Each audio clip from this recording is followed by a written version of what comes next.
বিপদে পড়লেই প্রথমে কি পড়বেন? পটুয়াখালী ভুইলা গেছে। বিপদে পড়লেই প্রথমে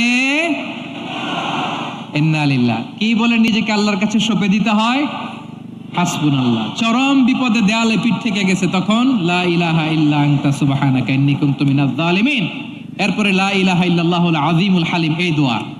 আকস্মিক বিপদ, হঠাৎ যেন কোনো বিপদ আমাকে পেয়ে না বসে, এটার জন্য বিসমিল্লাহিল্লাযী লা ইয়াদুররু মা ইসমিহি শাইউন ফিল আরদি ওয়ালা ফিস সামাই ওয়া হুয়াস সামিউল আলীম। সকালে 3 বার, রাতে 3 বার।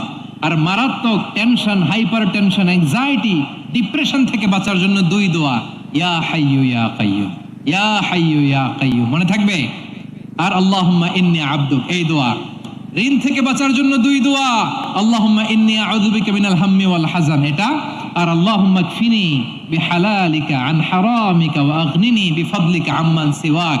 আর সব সময় পড়ার জন্য একটা আমল দিয়ে যাই, উঠতে বসতে, অফিসে যাচ্ছেন, অফিস থেকে ফিরতেছেন, বসে আছেন, শুয়ে আছেন, ছোট্ট এক শব্দে আমরা যেন বেশি বেশি পড়ি আস্তাগফিরুল্লাহ। আওয়াজ করে আমার সাথে পড়ুন আস্তাগফিরুল্লাহ। আবার পড়ুন আস্তাগফিরুল্লাহ। আল্লাহ রাসূল সাল্লাল্লাহু আলাইহি ওয়াসাল্লাম বলেন, মান লাজিমাল ইস্তিগফার, যে সব সময় এরকম ইস্তিগফারের সাথে লেগে থাকে, জাআলাল্লাহু লাহু মিন কুল্লি দীকিন মাখরাজা, আল্লাহ তাআলা তাকে কোনো বিপদে আটকান না, সে জীবনে আটকাবে না। যে কোনো বিপদে আল্লাহ তার রাস্তা বের করে দিবে, way out, you will get a way out and solution. সুবহানাল্লাহ। ওয়া মিন কুল্লি হাম্মিন ফারাজা, দুশ্চিন্তা মুক্ত হবে। ওয়ায়ারযুকহু মিন হাইসু লা ইয়াহতাসিব, এমন জায়গা থেকে আল্লাহ রিজিকের বন্দোবস্ত করবে যেটা সে কল্পনাও করে নাই। আওয়াজ করে পড়েন সুবহানাল্লাহ। তাহলে মনে থাকবে আস্তাগফিরুল্লাহর কথা। সব শেষ কথা বলবো, সব শেষ আমার প্রিয় ভাইয়েরা। এটা গেল নিজের বিপদ। কিসের বিপদ? নিজে যদি বিপদে পড়েন। অন্যের বিপদ যদি দেখেন, এটার জন্য একটা দোয়া আছে। অনেক সময় আমরা দেখি হাসপাতালে ক্যান্সারের 3rd স্টেজে চলে গেছে, লোকটা হ্যাংলা হয়ে, চিকন হয়ে, হায়রে কি কষ্ট পায়, দেখি না? বিষ্ণু বলে, একটা দোয়া যদি কেউ অন্যের কোনো বিপদ দেখে পড়ে, ওই বিপদ তার জীবনে কখনো আসবে না।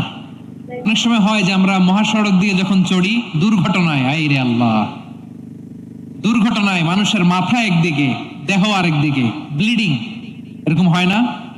আল্লাহ তুমি হেফাজত করো। বিশ্বনবী বলেন, এই দুর্ঘটনা দেখে কেউ যদি এই দোয়াটা পড়ে, তার জীবনে সে কোনোদিন এরকম অ্যাক্সিডেন্টের সম্মুখীন হবে না। শুনবেন, বিশ্বনবী বলেন, অন্যের বিপদ দেখে কেউ যদি পড়ে, আলহামদুলিল্লাহিল্লাযী আফানি মিম্মা বতালাকা বিহি ওয়া ফাদ্দালানি আলা কাসীরিম মিম্মান খালাকা তাফদীলা, মানে প্রশংসা সে আল্লাহর, যে আল্লাহ তাআলা তোমাকে যেই জিনিস দিয়ে পরীক্ষা করেছে, আমাকে ওইটা থেকে বাঁচিয়ে দিয়েছে। তোমাকে আল্লাহ যেই বিপদে ফেলেছে, আমাকে ওই বিপদ থেকে তিনি মুক্ত রেখেছে, আর তার অনেক সৃষ্টির উপর আমাকে তিনি প্রাধান্য দিয়েছে। সুবহানাল্লাহ পড়েন।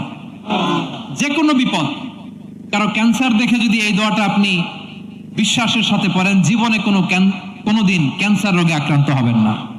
দুর্ঘটনা দেখে যদি পড়েন, ওই দুর্ঘটনা আপনাকে স্পর্শ করবে না। যে কোনো কারো বিপদ দেখে যদি কোনো বিশ্বাসী বান্দা এই দোয়া পড়ে, বিশ্বনবী বলেন, লাম ইউসিবহু যালিকাল বালা, ওই বিপদ তাকে আর ধরবে না।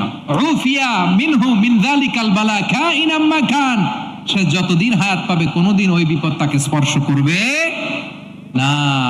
এই দোয়াটা পড়তে রাজি আছেন আমার প্রিয় ভাইরা? তাহলে পুরো আলোচনার সেন্ট্রাল থিম হচ্ছে, আমাদের জীবনে বিপদ আসবে, কষ্ট আসবে, দুঃখ আসবে, কিন্তু বিপদে আপদে আমরা হাল ছেড়ে দিব না, হতাশ হব না।